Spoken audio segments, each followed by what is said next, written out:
हमारी डरो न जो, दबो न जो, आओ जो। मालेगांव कारपोरेशन का प्रशासक कौन है? मालेगांव कारपोरेशन का प्रशासक कौन है? मालेगांव कारपोरेशन का प्रशासक कौन है? मालेगांव कारपोरेशन का प्रशासक कौन है? मालेगांव कारपोरेशन का प्रशासक कौन है? प्रशासक कौन है? प्रशासक कौन है? कौन है? प्रशासक कौन है? कौन है? राष्ट्रवादी कांग्रेस पार्टी की जानिब से हमने निवेदन करीब 15 से 20 दिन पहले दिया था और आगे तीसरा फेज के काम की शुरुआत करना है सीमेंट रोड की। 1.5 महीना टेंडर खुलने के लिए हो गया, ओपन होने, आज तक उसका वर्ताव नहीं हुआ। मुझे लगता है कि शायद इनका कोई लेन देन नहीं हुआ है, कोई कमीशन नहीं मिल पाया है, इसलिए जानबूझ करके 1.5 महीने तक उसका वर्कआउट नहीं किया गया। 6 महीना 7 महीना पहले से नेशनल कंपाउंड का जो मेन नाला है, जबकि पहले से कारपोरेशन का निशान नेशनल कंपाउंड की दीवार पर लगा हुआ है, लाल निशान। इन लोगों को बार बार उससे ही पेपर मांगते हैं, जबकि इनके पास सब कारपोरेशन के अधिकारियों के पास वो पेपर मौजूद है। और एक आदमी के हथेली के अंदर आकर वो कंपाउंड तोड़ा नहीं चाह रहा, कौन है उसको पैसे का किसको? दूसरा एक कंपाउंड है जीवी टाइल्स का, ये 2 की वजह से उसका एक अर्थना आया हुआ है और वो नाले जो है वो चालू नहीं हो पा रहा, जबकि नाले का काम पूरा हो गया है। बड़ी आरसीसी कदर बनाई गई है 1 करोड़ की, और ये अगर चालू हो जाता है तो आशा नगर के शिल्प से और हजार होली की तरफ से जो पानी आता है, एक अंसार पत्रे के पास और एक दूसरे कंपाउंड के पास, लोग बारिश के दिनों में वाड़ी के अंदर जो पानी भर जाता है घरों में, ये चालू हो गया तो वो मसला हमेशा के लिए खत्म हो जाएगा। दूसरी साइड का भी नाला है 1 करोड़ रुपए का, ये पूरा हो जाए तो वो शुरू हो जाएगा। दोस्तों, ये हमारा कोई राष्ट्रीय करने का विषय नहीं है, हम लोगों ने खुद इसके ऊपर लक्ष्य देके ध्यान देंगे। पहला स्वदेशी जब मापुर थे, पहला फेज, दूसरा फेज बाकायदा हम लोगों ने यही लगा था, और उसके अंदर बाकायदा पहला जो 12 करोड़ का काम है सारा मिला के, तो दूसरा 10 करोड़ का, तो तीसरे पे हमने 15 करोड़ रुपये उसका है रखा हुआ था आखिरी बजट में। 15 करोड़ की बाकायदा हमने 15 वीक तो आयुक्त से मंजूरी दी थी। इन्होंने अच्छी बात है कि 20 करोड़ का टेंडर निकाला, क्योंकि कुछ छोटे ब्रिज है उसकी पूरी गारंटी करना है, लेकिन जानबूझ करके टेंडर होने के बाद वर्कआउट आज तक होते नहीं थे 1.5 महीने में। और जब देखो मालेगांव शहर की जनता आवाम परेशान है, कोई भी विषय लेकर के कारपोरेशन में आती है आवाम, तो उसको खाली हाथ जाना पड़ता है। ये जब कमीशन था, बाद में उसको प्रशासक का ध्यान दे दिया गया चोर को, कमीशन खोर को, वैसे भी ये बहुत बड़ा कमीशन खोर है। ये 112-120 करोड़ रुपए का इसके ऊपर भ्रष्टाचार का हिसाब पहले से ऑलरेडी है।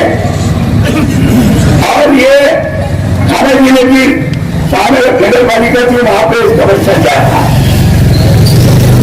वो भी उसका चौकसी चालू है। मैंने भी 2-3 मरतबा कंप्लेंट गवर्नमेंट के लिए किया और अभी भी अखिल राय से लेके पंडित साहब को भी उसकी कंप्लेंट दिया कि इसकी चौकसी होना चाहिए।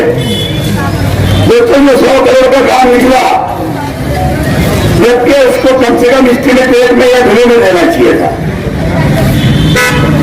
जबकि उसको 10% बढ़ा के 12% बढ़ा के दे दिया गया है। 12 करोड़ का वो एक नुकसान। और उसके साथ साथ जो जहां से ज्यादा इनकम होता है, जो 70% लोग 75% लोग जो लोग रहते हैं माइनॉरिटी के, वहां से इनकम सोर्स होता है, वहां सिर्फ 3 रास्ते 4 रास्ते दिए जाते हैं। यहां से इनकम कम होता है, जाके घर पट्टी लगाने के लिए दादागिरी। यहाँ के सिंधे गढ़ के लोग, जो मुख्यमंत्री गढ़ के लोग हैं, जो मंत्री है आज के भारत मंत्री, इन्होंने घर पट्टी का सर्वे करने से रुकवाया। वहां से इनकम नहीं होती है तो वहां पे 80 करोड़ का काम, बल्कि 85 करोड़ का काम। ये साथ में यहाँ का जो प्रशासन है, मैंने नगर से उससे लेकर 84 से लेकर आज तक बहुत सारे यहाँ पे सीए हुए, चीफ ऑफिसर हुए, कॉर्पोरेशन के लिए आयुक्त है, लेकिन ऐसा जातिवाद प्रशासक और आयुक्त तो मैंने नहीं देखा। इसके अंदर कूट के जातियां भरा हुआ है। मैं ये प्रशासक का निषेध करता हूं, चोर का कमीशन खोर का निषेध करता हूं। तो ये हमारा जो धरना है, आज हमारे शहर के अंदर,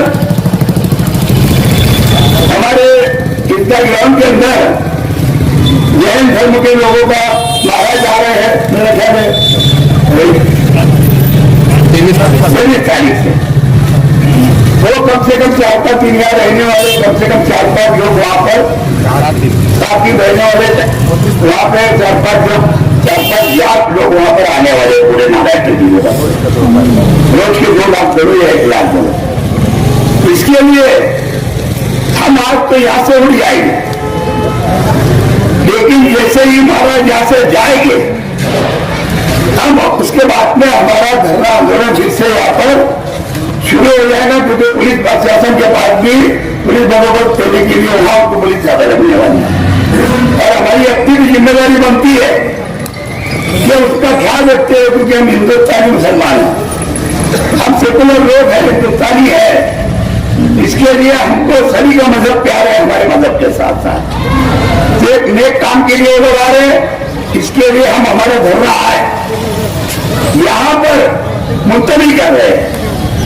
यहाँ पर अभी हमारा धरना मुलतवी होगा, और जब तक अगर उल्टा चौथे देश का और नेशनल कंफर्ट का सफर नहीं टूटता, और दूसरा यूनिटाइज का जब तक वो टूटता नहीं और ऑर्डर पूरी नहीं होती और अगर ऑर्डर काम तीसरे देश का शुरू नहीं होता, हमारा धरना असर इसके बाद भी भारत जाने के बाद में शुरू रहेगा।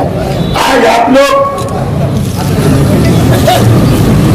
माली महापुर के साथ में हमारी बाकी की बहनें और बाकी हमारे नौजवान साथी, बुजुर्ग भाई और नौजवान भाई यहाँ पे है बाकी टोटल इन लोगों ने जो यहाँ पर आकर के धरना आंदोलन किया, ताकत प्रचार करने में इसी तरीके से मैं चाहूंगा कि हम हमारी अपनी जवाबदारी है। अभी पिछले दिनों बाकायदा इस्तेमा हुआ, इस्तेमा के टाइम में मैंने आकर के फिर इन लोगों को मैंने कहा कि आप लोग असल में धूल में जा रहे हैं। हजारों की तादाद में लोग वहां आए, आखिरी दिन जो करीब मैं समझता 2-3 लाख लोग थे सुबह के दिन, लेकिन ढूंढ रही है, लोगों को मुंह पे नाक पे कपड़ा लगा के जाना पड़ रहा था। लेकिन ये कारपोरेशन का ये बच्चाओं बीच में बहुत अंतर दिखता है। पहले शहर से पहले पैसा लेता, फिर भाई पर साइन करता। मैं सब मला काही माहिती, मला काही नाही। आणि दरवाजा बंद करके लोग इससे साइन ले लेते क्या? लेकिन ये साइन करतो मी, पण मला पहले पाकिट ये कम क्यों नहीं है, और ऐसी तकलीफ वाला भी कम क्यों नहीं है, समझ गया ना? अब सब अपने घर घर के लोगों को टेके ले आ रहे, कलर का तो मेरा बेचा लेगा, बड़ा काम तो मेरा वो ले लेगा। तो ये धंधे चालू है यहाँ पे। इसके लिए मैं ये मालेगांव कारपोरेशन के प्रशासक का और उनके अधिकार बाकी लोगों का सबका विशेष करता हूँ और आज का धरना मुलतवी करता हूँ। शुक्रिया, जय हिंद। राष्ट्रवादी कांग्रेस पार्टी की जानिब से मालेगांव मौलाना आजाद भवन के सामने आज ये धरना दिया गया है। शेख रशीद साहब की कयादत, आसिफ शेख की कयादत में ये धरना आज का यहाँ पर दिया जा रहा है। आज का ये धरना आंदोलन करना हमको आज जरूरी पड़ गया।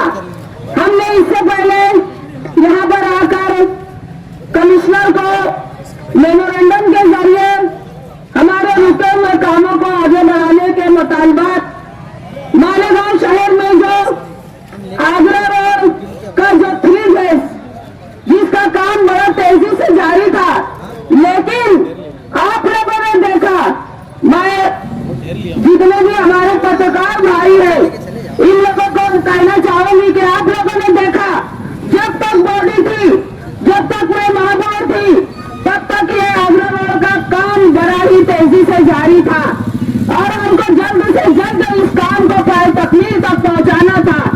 लेकिन आप लोगों ने देखा कि जैसे ही हमारी बॉडी की मियाद खत्म हुई और प्रशासक का पूरा फुल राज आ गया, वहां से इन्होंने हमारे चालू काम, जो हमारे काम बड़ी तेजी से जारी थे, उन सब कामों पे सबसे पहले इस प्रशासक ने रोक लगा दी और कामों को रोक दिया गया। आज आगरा रोड के ऊपर का अतिक्रमण, टोल की शिपिंग क्यों रोकी जा रही है? क्या वजह है? क्या वजह है जो नेशनल कंपाउंड को तो नहीं तोड़ा जा रहा है? क्या वजह है जीपी डाइल वाले को नहीं सरकाया जा रहा है, जो रोड पर बचे हुए हैं, अतिक्रमण करके बैठे हैं, इनको सरकार का रोड का इतनी खूबसूरत हमारे मालेगांव शहर की बिल्कुल अहम रास्ता, मुख्य रास्ता जो इतना खूबसूरत बनाने का हम लोगों ने बीड़ा उठाया और उसको हम लोग तकमील तक पहुंचाने में हम बिल्कुल सरगर्म रहेंगे। राष्ट्रवादी कांग्रेस पार्टी के लीडरान जब किसी बात का, किसी इरादे को मजबूत कर लेते हैं, किसी चीज के लिए फैसला कर लेते हैं और इरादा मजबूत कर लेते हैं, तो उसको उनको वो काम को हम तकमील तक पहुंचा कर ही दब लेते हैं। आज जितना भी हमारे इस लास्ट के 22-23 के बजट को हमने जो मंजूरी दी, हमारी बॉडी ने जो मंजूरी दी, बजट इस तरह से बनाया गया कि मालेगांव शहर के अंदर ऐसे भी कई रास्ते, ऐसे भी कई बड़े बड़े नाले जो कि बहुत ही तकलीफों का सामना हमारे मालेगांव शहर की गरीब आवाम कर रही थी, और वो रोड रास्ते, वो गटर, वो नाले, ऐसे कामों के लिए हमने बजट रखा और हेड बनाकर बाकायदा नामों के साथ बजट को रखा गया। लेकिन ये प्रशासक ने उस पर भी रोक लगा दी और मालेगांव शहर की तामीर और तरक्की को बिल्कुल रोक दिया गया। ये किसके इशारे पर चल रहा है प्रशासक? ये आज हम पूछ कर रहेंगे और ये तो अभी हमारी शुरुआत है। आज का ये जो धरना है, ये इसकी आज का पहला दिन है, ये शुरुआत है। प्रशासक ये समझ ले कि ये धरने का आगाज हो चुका है, अभी इसको अंजाम तक ये पहुंचाना हमारे लिए अभी बाकी है। जब तक आप कितनी भी लेखी दे लो, आप कितना भी हमसे झूठी बातें कर लो, झूठे वादे कर लो, हम लोग यहाँ से बिल्कुल उठने वाले नहीं हैं। जब तक मालेगांव शहर में का हमारे जितने भी पकड़े हुए हेड है, जितना भी बजट में हमने पकड़े थे हेड, उतने कामों की जब तक शुरुआत नहीं होती, जब तक के एकदम तेजी से शुरू नहीं किया जाता, जब तक वो अतिक्रमण हटाकर, जब तक वो इलेक्ट्रिक पोल हटाकर तो वो उसको किनारे नहीं सरकाया जाता और कामों में तेजी नहीं आती, तब तक हम यहाँ से राष्ट्रवादी कांग्रेस पार्टी के जिम्मेदार यहाँ से उठने वाले नहीं।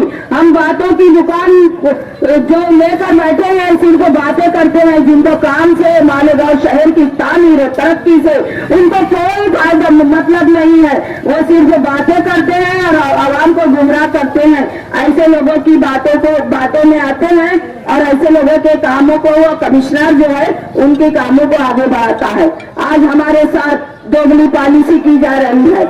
आज जब तक हमारा इख्तियार था तब तक हमने जो भी काम किए मालेगांव शहर के हित के लिए, मालेगांव शहर के विकास के लिए, उन कामों के साथ साथ हमने लास्ट का बजट भी मालेगांव शहर के डेवलप के लिए, मालेगांव शहर की आवाम, गरीब आवाम को राहत पहुंचाने के लिए जो जो काम हमने सुझाए थे उन सब कामों को रोक दिया गया। इतना ही नहीं, एम्बुलेंस का किराया 5 रुपया था, उसको हमारे हटते ही, हमारी बॉडी के किनारे होते ही उन्होंने उस एम्बुलेंस की कीमत 22 रुपया 26 रुपया कर दी। तो ये क्या है? ये गरीबों के ऊपर जो बोझ लादने का काम ये प्रशासक कर रहा है, इसको राष्ट्रवादी पार्टी के लीडरान कतई बर्दाश्त नहीं करेंगे। हम गरीबों के लिए जीते हैं, हम गरीबों के लिए मरेंगे और हम गरीबों के हक के लिए हमें एक दिन नहीं, अगर हमें 1 साल भी यहाँ पर धरना देकर बैठना पड़े तो ये राष्ट्रवादी पार्टी का छोटा से छोटा वर्कर वो भी यहाँ पर अपना वक्त देकर अपने मुतालबात मनवा कर दम लेगा। आखिर क्या बात है? क्यों दोगली पॉलिसी की जा रही है? किसके इशारे पर ये सारे हमारे कामों को रोकने का काम किया जा रहा है? आज आउटर में सभी कामों को मंजूरी दी जा रही है, आउटर वालों के सभी काम आगे बढ़ रहे हैं। आउटर में जहाँ पर रोड सड़कों की जरूरत नहीं है वहाँ भी रोड सड़कें बनाई जा रही है। क्या बात है भाई? हमारे मालेगांव सेंट्रल हल्के में क्या काम नहीं है? कि मालेगांव सेंट्रल हल्के में, हमारे हल्के में क्या बिल्कुल काम नहीं है? हमारे लोगों को रोड गटर, हमारे लोगों को सुविधा नहीं पहुंचाना चाहिए क्या? ये किस तरफ जा रहे हैं? ये अगर चाहते हैं कि ये अगर सोचते हैं कि हिंदू मुस्लिम ये जो जातिवाद हमारे साथ कर रहे हैं तो प्रशासक ये समझ ले कि बहुत महंगा पड़ेगा, क्योंकि हम लोगों ने कभी बांटा नहीं, हम लोगों ने कभी धर्म के नाम पर कभी यहाँ पर हमारे मालेगांव शहर में कोई बटा नहीं, हमने कभी बांटा नहीं। हमने हमेशा हर दौर इक़्तिदार में हमने हर समाज, हर तबके को, हर लीडर को, हर पार्टी के लीडरों को, हर पार्टी के मेंबरों को समान लेकर चलने का काम किया। और हमारे शेख रशीद साहब की, हमारे आसिफ शेख की हमारी यही पॉलिसी है कि सबका साथ, सबका विकास और काम हमारी पहचान, का विकास हमारी शान और काम हमारी पहचान। यही राष्ट्रवादी पार्टी के लीडरान का काम है। और जो ये अगर उनकी सोच में आता है, ये जो दोगली पॉलिसी कर रहे हैं, ये मंत्री के इशारे पर जो नाचने का काम कर रहे हैं, तो प्रशासक ये समझ ले कि बहुत महंगा पड़ेगा। क्योंकि मालेगांव शहर की आवाम, ये गरीब आवाम जब ये गुस्से से भपड़ कर उठेगी तो आपको भागने के लिए रास्ता नहीं मिलेगा। किस तरीके से मालेगांव शहर से तुम अपने गांव के लिए रवाना होंगे, आपको भागने नहीं दिया जाएगा। आज अगर वक्त ने तुमको जिम्मेदारी दी है, आज अगर बॉडी डिसॉल्व होने के बाद अगर प्रशासक आज बोलकर अगर आपको उसकी इख्तियार बख्शे गए हैं तो उसका आप पूरा वो करो और पूरा समाधान कराओ। आवाम की सुविधा का ध्यान रखो कि ये इधर बाएं में, आउटर में भी काम है और हमारे तरफ सेंट्रल हल्के में भी हमारे कामों की अशात जरूरत है। जो हमारे लोग परेशान है उनके लिए भी सोचो। आज आप बोझ पर बोझ लादे जा रहे हैं तो क्या है? ये गरीब आवाम टैक्स भरती है, ये पानी की पट्टी भरती है, ये घर पट्टी भरती है। आज अगर ये गरीब आवाम के टैक्स से कारपोरेशन चलती है तो ये गरीब आवाम अपना हक मांगने के लिए आपका जीना दुभर कर देगी। ये बात आप अच्छी तरह से कान खोलकर समझ लें। अभी शेख रशीद साहब यहाँ पर आने वाले हैं और शेख रशीद साहब की कयादत में ही ये धरने का आगाज हुआ है और ये धरना तब तक चलता रहेगा। अभी तो हम पीर के दिन से, बरोज पीर से हम यहाँ पर चक्री धरना यहाँ पर हम शुरू करने वाले हैं, क्योंकि ये अगर लेखी भी देते हैं तो नहीं, हमें एतबार नहीं है। ये अगर मुंह से टोली भी बोलते हैं तो हमें एतबार नहीं है। हमें एतबार जब दिलाओगे आप, जब वो उन कामों को, जिन कामों को आपने रोका है, उन कामों की शुरुआत होगी और बड़ी तेजी से होगी। जब तक हम यहाँ से उठने वाले नहीं है, हमारा धरना आंदोलन चालू रहेगा और जब तक चालू रहेगा, जब तक तमाम मुतालबात हमारे पूरे नहीं होंगे।